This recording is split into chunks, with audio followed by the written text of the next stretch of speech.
Hello, I'm Mike Lauer. I'm the NIH Deputy Director for Extramural Research. I'd like to take this opportunity to welcome you to our first ever virtual regional seminar. We usually do the regional seminar in person. The last one we did was in Phoenix. We welcome you now to our virtual seminar. What I'd like to do in this keynote is talk about extramural research, and I'm going to do that by talking about three aspects of it that should be familiar to all of you: money, people, and science. So let me start by telling you a story. This goes back to 2014, 2015, when we saw this article that was published in PNAS. It was written by two people from Penn State University, and they wrote an opinion piece entitled "Celebrating Research and Development Expenditures Badly Misses the Point." Now, what these authors suggested is that universities sometimes describe their research programs in terms of how many grants or how much money they're getting. They might say that we have a $200 million program or a $50 million program, or that we have a program with 100 grants or 50 grants. These authors suggested that that would be kind of like saying that an airline spends more money than any other airline moving passengers, or burns more gas than any other airline in moving their airplanes. There should be a different way of telling the story about research and development. So how do we tell the story about research? What should our story be? The authors argued that we should have a different finish line than what we currently have. This is a figure that was taken out of their paper. You might think of it as a highly simplified view of biomedical research. On the left, it starts with the application, which then leads to a grant award.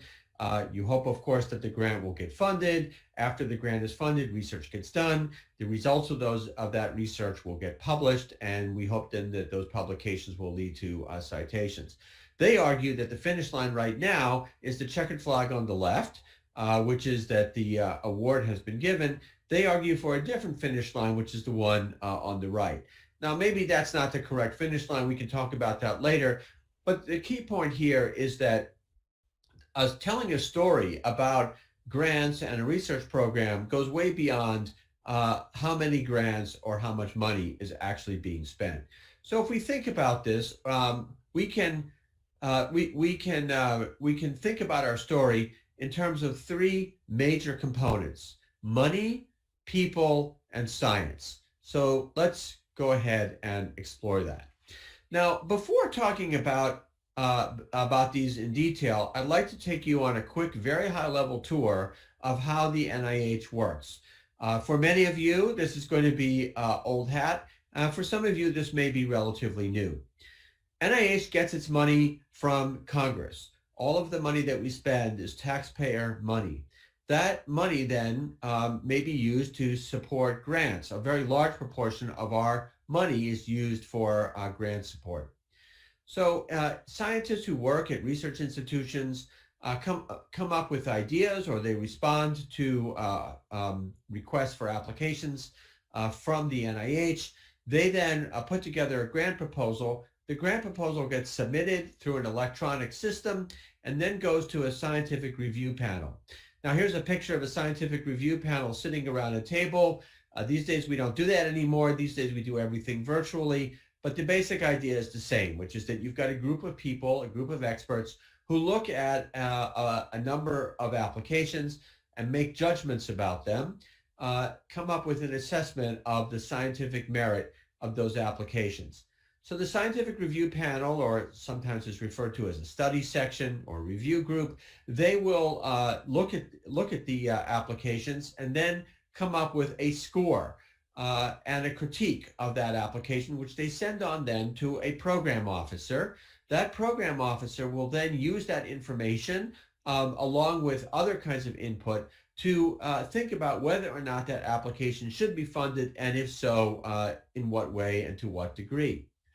Those applications that potentially might be funded are then brought forward to a second level of review. We call that our advisory council. Each institute of the NIH, there are 27 institutes of the NIH, so each institute has an advisory council.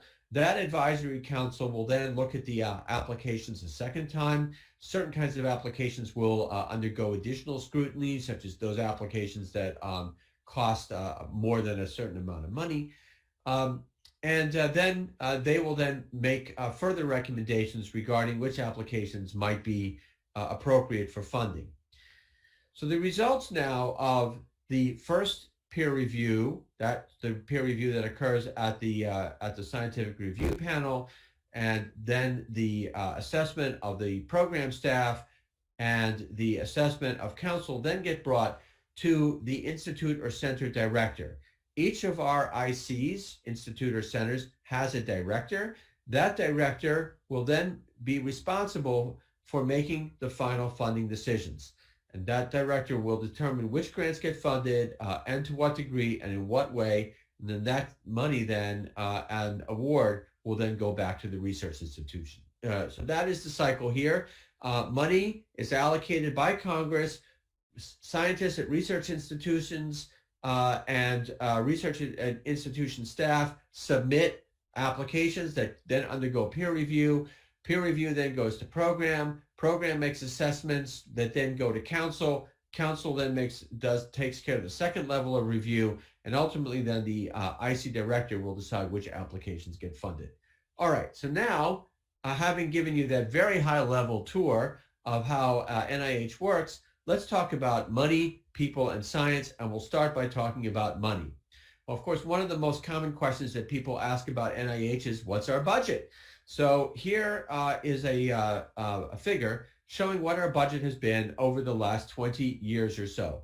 On the left is 1998, on the right is 2019, and the y-axis shows our budget in millions of dollars. So you'll see back in 1998, we spent about $11 billion. Then there was a period of time from 1998 to 2003 when our budget increased dramatically. That is referred to as the NIH doubling. Now you'll see there are two lines. The top line, which is black, that represents our budget in nominal dollars, what the amount of money that Congress said was going to be allocated to NIH. The line on the bottom, which is blue and dashed, that describes the budget in inflation-adjusted dollars. So what one sees is that that number is lower. You can think of it as representing what was our purchasing power compared to where we were at the beginning of this in 1998. All right, well, no matter how you look at it, between 1998 and 2003, there was a dramatic increase in our budget. But then between 2003 and 2014 or so, our budget remained flat. Some people might use the word stagnant. In terms of nominal dollars, the numbers didn't change very much. In terms of inflation-adjusted dollars, our purchasing power decreased. Now, beginning 2014, 2015, we see a clear reversal. Our budgets have increased substantially. This is something for which we are grateful. There is strong bipartisan support for the biomedical research that NIH does. You can see that in 2020, our budget had increased to $41 billion. That's compared to $29 billion back in 2013, a substantial increase. And then if you look at the line on the bottom, you'll see that our purchasing power has increased as well, although it is not quite as high as it was at the end of the doubling in 2003. That's a very high level look at money. Now we're going to talk about people. Now, if we think about the people who are involved in biomedical research, they come in many different types, but I'd like to start by calling out people who work in research administration. So this would include grants offices, compliance offices, offices of sponsored research. We are very appreciative for the work that you do. You are a critical part of the success of this operation. This is taken from a website of one institution, And the reason why I pulled this one down is I really like the tagline. The tagline says, handling the business of research so faculty can perform the research.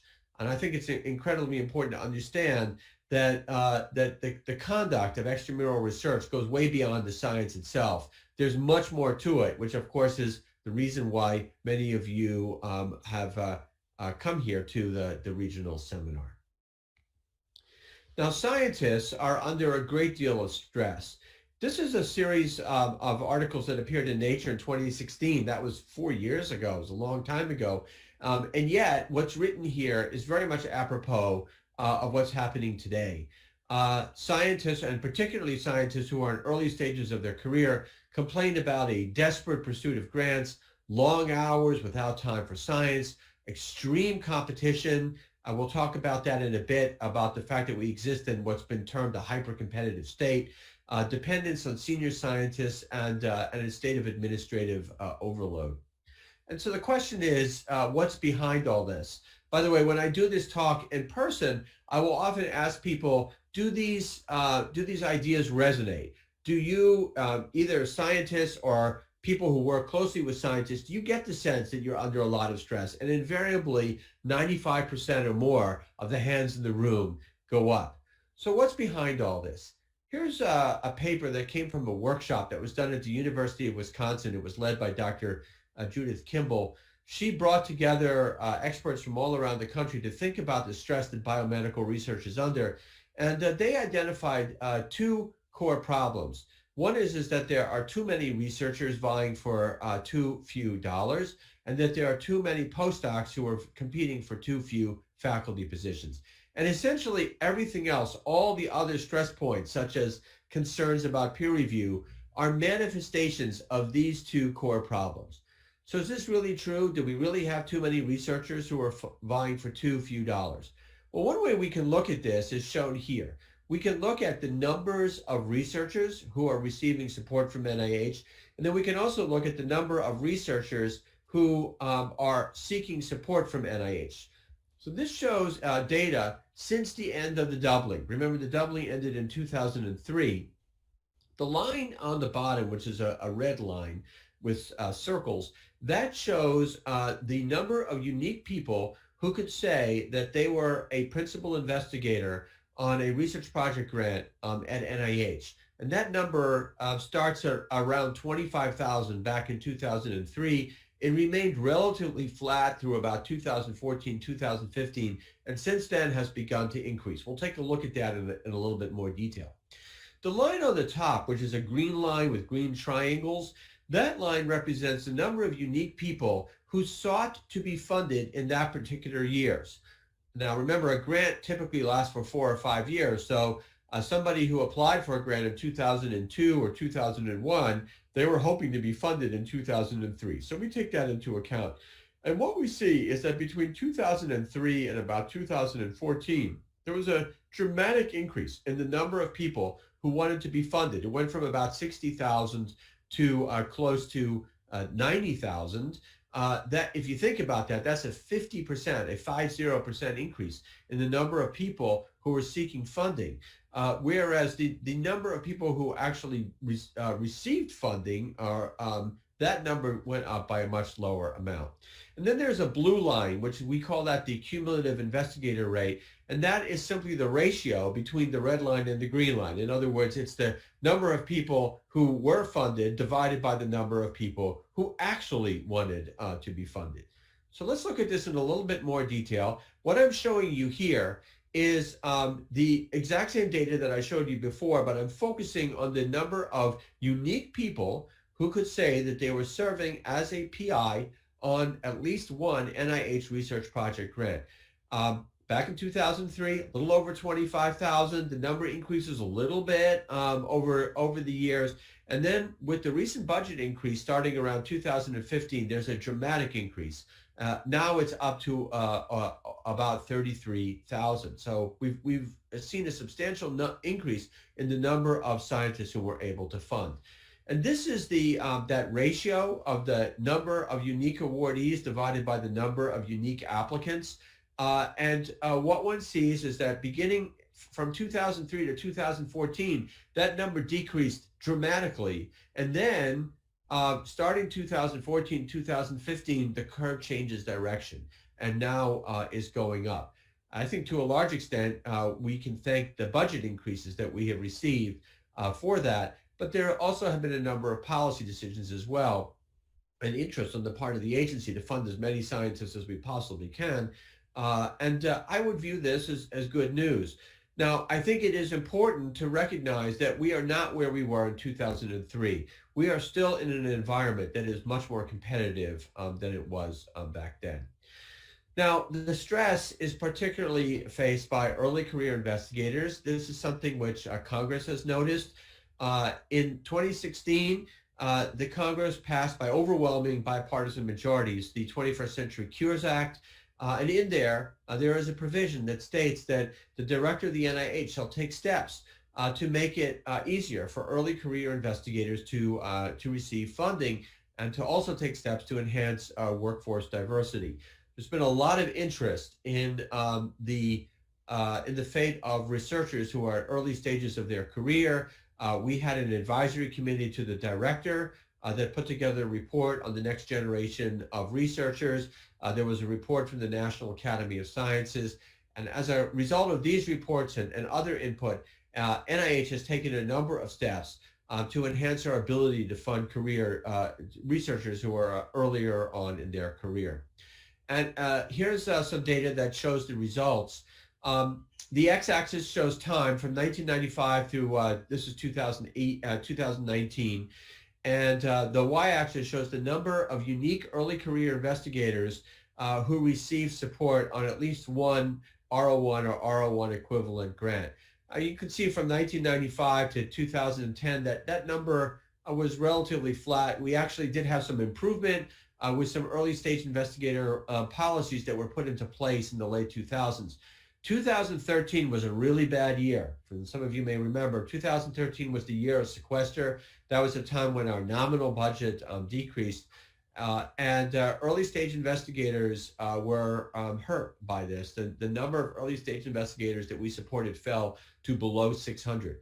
Now look what's been happening over the last few years. The number of early stage investigators has increased dramatically, up to about 1,300 a year. Our goal is to fund at least 1,100 a year. So this is an example of where a combination of budget increases and policy has led to a desired result. All right, so I've talked about money, talked about the trajectory of the NIH budget. We went through a period of doubling from 1998 to 2003. We then went through a period of stagnation from 2003 through 2014 or so. Since that time, we've seen a substantial increase in our budget, and that has had positive effects on people in that a hyper-competitive system is now slightly less hyper-competitive. We're now able to fund more researchers and more early-stage investigators. Nonetheless, I think it is important to recognize and appreciate that we continue to exist in a hyper-competitive environment, much more so than we did in times past. All right, so let's talk about science. How do we talk about science?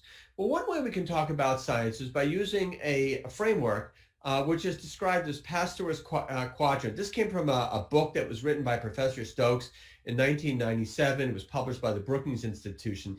And he argued that one can think about science in terms of two axes. One is relevance, so relevance to applied problems. That's on the x-axis. So as you go from left to right, we're going to science which is more applied and more, quote unquote, relevant. And the y-axis is knowledge. Are we trying to take something that we already know about and make it more applicable to the community, or are we trying to discover something new that we didn't know about before? And so in that way, we can divide science into four quadrants. The quadrant in the upper left is where what we're really after is knowledge, and we're not really worried about whether or not that knowledge is relevant. So we can call that pure basic research. An example of that would be Niels Bohr, who was one of the early pioneers in physics quantum theory. Now, the lower right-hand corner would be where what you're primarily interested in is taking known technology or known science and converting that into something which can be used in real life. And so that we call that pure applied research. And an example of that would be Thomas Edison, who invented the light bulb and the movies and other types of technologies which are applied. And then the upper right-hand corner is what Stokes referred to as use-inspired basic research. The example he gives of that is Pasteur. Here, what we're doing is we're trying to enhance knowledge, but we're enhancing knowledge because of a problem, and there's a problem that we're trying to solve. So I think one way we can think about research and tell a story about research is we can think about this as pure basic research, trying to enhance knowledge without really thinking about whether or not there's an application. We can think about pure applied research. What we're trying to do is leverage the technology and science that we have to make it more applicable and relevant to the public. And then the upper right-hand corner, what some people might think of as the sweet spot, where we're trying to enhance knowledge, but we're doing that in order to solve a problem. So let's think about COVID-19, which of course is what we're in the middle of right now. Maybe pure basic research is where we're trying to learn more about viral biology and viral biology in general, maybe how the human systems or the immune system responds to viruses and other insults. That would be basic research. The lower right-hand corner is pure applied research. Here, for example, we have a drug that we already know has antiviral capabilities like remdesivir, and we put it through a clinical trial to see whether or not it works for COVID-19. It turns out that remdesivir actually does. Or we take a drug that we know may have usefulness in inflammatory states like dexamethasone, and we see whether or not it might work in the inflammatory condition of severe COVID-19. That was a trial that was done in the UK called the Recovery Trial. It shows that it works. Implementation science, where we know that a particular treatment works, but we're trying to figure out how do we make it actually available and accessible and used within clinical practice or within communities. And then use-inspired basic research would be the upper right-hand corner. Here we're thinking about drug development and vaccine development specifically to deal with the COVID-19 pandemic. Well, NIH has a number of programs that are addressing COVID-19 that we might think of as sitting in these various quadrants that Professor Stokes talked about. One of them is the ACTIV program, ACTIV, which stands for Accelerating COVID-19 Therapeutic Interventions and Vaccines. This is a public-private partnership. It is truly unprecedented. This was developed in an extremely short period of time. This effort divided itself into four categories. One was preclinical. You can think of that as a mix of basic research and use-inspired basic research. Therapeutics clinical, this was developing therapeutic agents or identifying therapeutic agents that might be worthy of further study. Clinical trial capacity, this is now moving closer to pure applied research, which is coming up with ways in which we could conduct clinical trials rapidly, efficiently, on a very large scale, much more so than we can in times past. And then on the right group, the fourth group was vaccines. This group helped to develop the various vaccine trials, some of which are currently underway. Now, another aspect of COVID-19 work is what's called the RADx program. This is rapid diagnosis. Congress allocated a large sum of money for this program. The program has four components. One is what we call RADx Tech. This is where we're looking at technologies that have some degree of maturity and trying to identify those that might get to a point where we could potentially develop tests that would work very well and could reach a point where they would be scalable fairly soon. The second is what we call RADx ATP. This is advanced technology. In other words, these are technologies that are already quite mature, and the issue is how do we scale it? How do we get to a point where we can use these technologies in thousands, tens of thousands, hundreds of thousands, millions of people in a user-friendly, efficient way? Then we have a third component, which we call RAD-X-RAD. These are for technologies that are more immature, that require quite a bit of work. They may be of value later on down the line, but not just yet. And then finally, a very important part of the program is what we call RAD-X-UP. UP stands for underserved populations. Now, we know that COVID-19 has particularly serious effects in underrepresented populations, where the rates of illness are higher, the severity of illness are higher. And so these are communities and populations that we really want to make sure we have adequate testing that works and that works well. The goal here is that we will be able to dramatically increase our testing capabilities by the end of summer or fall of 2020. All right, so I've gone over with you a story of science focusing on COVID-19 and using the Pasteur's Quadrant framework to help understand that. Here's another way we can think about the science that we fund. We have big science. Now, big science means that we're spending a fairly sizable sum of money to support a very large group of researchers who work together on various large-scale efforts. One of this example of this is the All of Us study. This is a study that is aiming to enroll 1 million people. I believe they've already enrolled over 300,000 in a large-scale cohort so that we can learn more potentially about precision medicine and the nature of health and illness in the community and in various clinical settings. The BRAIN Initiative is a large program that is focusing on better understanding the anatomy, physiology, structure of the central nervous system. Then we also fund what is sometimes referred to as small science. And I don't like that term small science because it isn't small. It's just that the budgets are smaller. What we're talking about is funding a very large number of projects, but each project gets a relatively small sum of money compared to the big science. So a typical research project grant, for example, will get about $500,000 a year, where some of the larger scale studies might get millions or even tens of millions of dollars per year. And the purpose of this slide, it demonstrates that we fund research in a very wide diversity of fields, diet, genetics, biotechnology, basic science.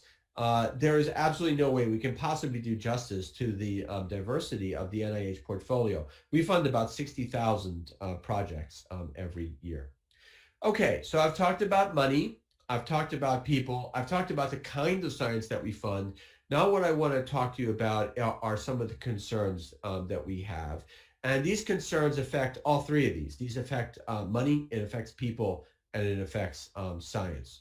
So, of course, one concern is COVID-19 and dealing with COVID-19, coping with COVID-19 in an environment where laboratories have been shut down or their operations have been dramatically affected because of public health mitigation efforts.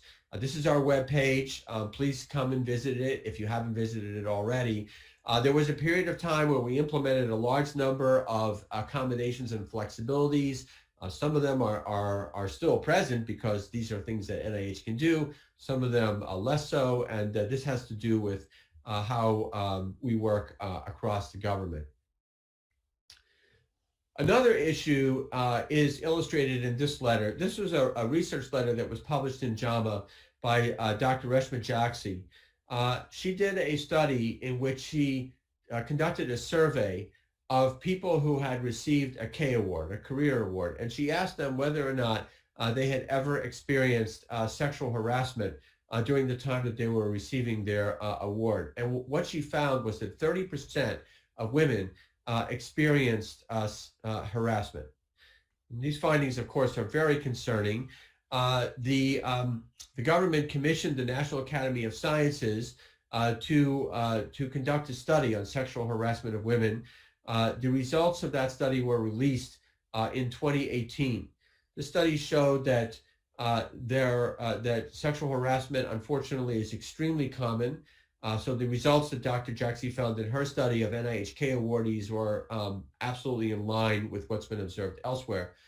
The study identified certain characteristics that go along with sexual harassment. This includes male-dominated fields, as well as an organizational climate. And they say here that the organizational climate is by far the greatest predictor of problems. A bad organizational climate would be one where people are afraid to complain, where there's a lack of sanctions, there's a lack of accountability, a sense that complaints are not being taken seriously. There's a real worry that NIH may be part of the problem by virtue of supporting researchers with large sums of money who then feel that they can do whatever they want or engage in inappropriate behaviors, and their institutions will have their back because of the money that they're getting. In 2019, we had a working group to the advisory committee that put together this report. The report was issued last December of 2019. If you haven't seen this report, I would strongly encourage you to take a look at it. The report is entitled Changing the Culture to End Sexual Harassment. And I think this points out here that this is a cultural phenomenon, and that a lot has to happen in order for sexual harassment to come to an end. Now, NIH has long expected, and this is something which is in our grants policy statement, NIH has long expected that recipients will provide an environment which is safe and healthful, and that this will be an environment that will be conducive to high quality research. The advisory committee to the director pointed out to us that an environment in which there is harassment is not safe, and therefore we should use the leverage of our existing policies to address this. One problem that we're particularly concerned about, and was also brought up in a number of venues, is the phenomenon of what we call passing the rogue. What does that mean? So we have a scientist who's at an institution who engages in some form of professional misconduct, and that misconduct could include harassment, bullying, intimidation, discrimination, retaliation. That scientist is then subject to an internal investigation, but then will leave the institution before formal findings are made and go to another institution under the cover of a non-disclosure agreement. And in this way, the new institution has no idea of what's been going on, and neither does the NIH. The NIH just finds out that a scientist is moving from one institution to another, and the institutions would like to move the grant. So effectively then, a person is being protected by virtue of the system. We put out a guide notice, which if you haven't seen, I would strongly encourage you to look at, just a few months ago in June of 2020, in which we said that if a scientist is moving from one institution to another, or a scientist has been put on leave, or there's been some kind of change in that scientist's employment status that affects their ability to oversee an NIH grant at the institution where the grant was given, that the NIH needs to know if the reason for that is because of a safety problem, a problem with a difficult or challenging work environment. We've engaged in a number of other outreach efforts. This includes our webpage. This is our webpage. There's a lot of resources there, and I would strongly encourage you to take a look at it.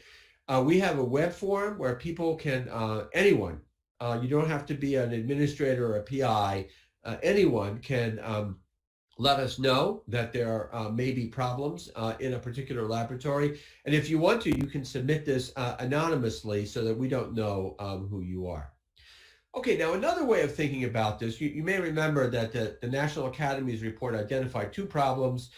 One was that was a problematic organizational climate. The second problem that they identified were male-dominated fields. These are data from the Association of American Medical Colleges. They look at 179,000 faculty who were appointed in 2019 in medical schools around the country. 42% of the faculty were women. That sounds pretty good. It's not parity, but it doesn't sound that bad until you look at their ranks. So here what they show is as you go from instructor to assistant professor to associate professor to full professor, the percentage who are women goes down dramatically. So instructors, 59% are women. And then as you get to full professor, only 26% are women.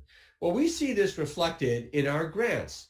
So what this shows are different kinds of grants and the percentage of PIs on those grants who are women. The x-axis shows time from 1998 to 2019, and the y-axis is a percent. The yellow line on the top are career grants or K grants. back in 1998, maybe 35% of K awardees were women. We are now well over 50%. We're approaching 55%. But now look at you might say more advanced grants or grants that would correspond to higher ranks in the academic sphere. What we see here is that the percentage of women goes down. So RPGs, research project grants, only about 33 or 34% are women. There has been an improvement since 1998, but we are still way below parity. Research centers like CTSAs or cancer centers, the percentage is below 30%, and small business grants, the percentages are lower still. Okay, another concern has to do with inappropriate interference or influence from foreign actors. And this can manifest itself in undisclosed conflicts of interest or undisclosed disclosure of foreign employment or foreign research grants.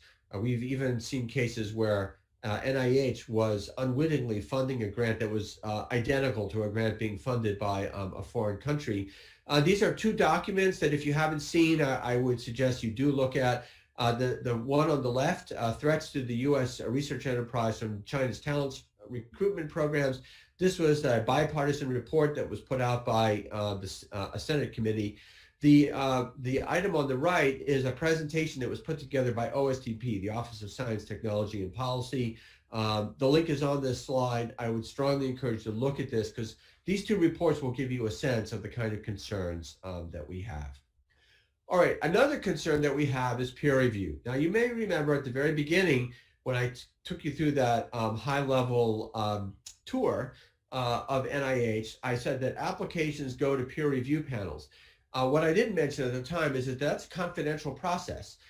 Peer reviewers are supposed to be looking at those applications in strictest confidence. They're not supposed to be sharing their applications with anybody else, and there's not supposed to be any kind of discussion except outside the process between peer reviewers and applicants or peer reviewers and each other. Unfortunately, we have discovered a number of breaches of peer review integrity. We have identified a number of these, and some of these we published on our blog. I would encourage you to take a look at this. The most important point of all is that as an applicant, you shouldn't be talking to reviewers, and as reviewers, you should keep things to yourself. We have a lot of detailed rules, but generally they follow this particular framework. So I hope you found this interesting. I've talked to you about general frameworks about how we think of extramural research, that we shouldn't just think about the number of grants or number of dollars, but rather we're telling stories. We are telling stories about money, but we're also telling stories about people and telling stories about science. I walked you through various ways we can think about the stories. Are we talking about applied research or basic research or something in between like use-inspired basic research? We talked about big science and small science. And then I also shared with you a number of the concerns that we have. Now, for those of you who are listening to this as part of the regional seminar, again, I want to take this opportunity to welcome you to our virtual seminar. We have a tremendous amount to offer. We'll be talking about fundamentals and resources. We'll talk about preparation of applications, human subjects research, inventions, patents, and contracts. We'll have an open mic session where we can discuss anything that happens to be on your mind. We have sessions about policy, compliance, conflict of interest, and we will also have a dedicated session on sexual harassment. And there is much, much more. So thank you very much for being part of this. Thank you for your attention, and I wish you well.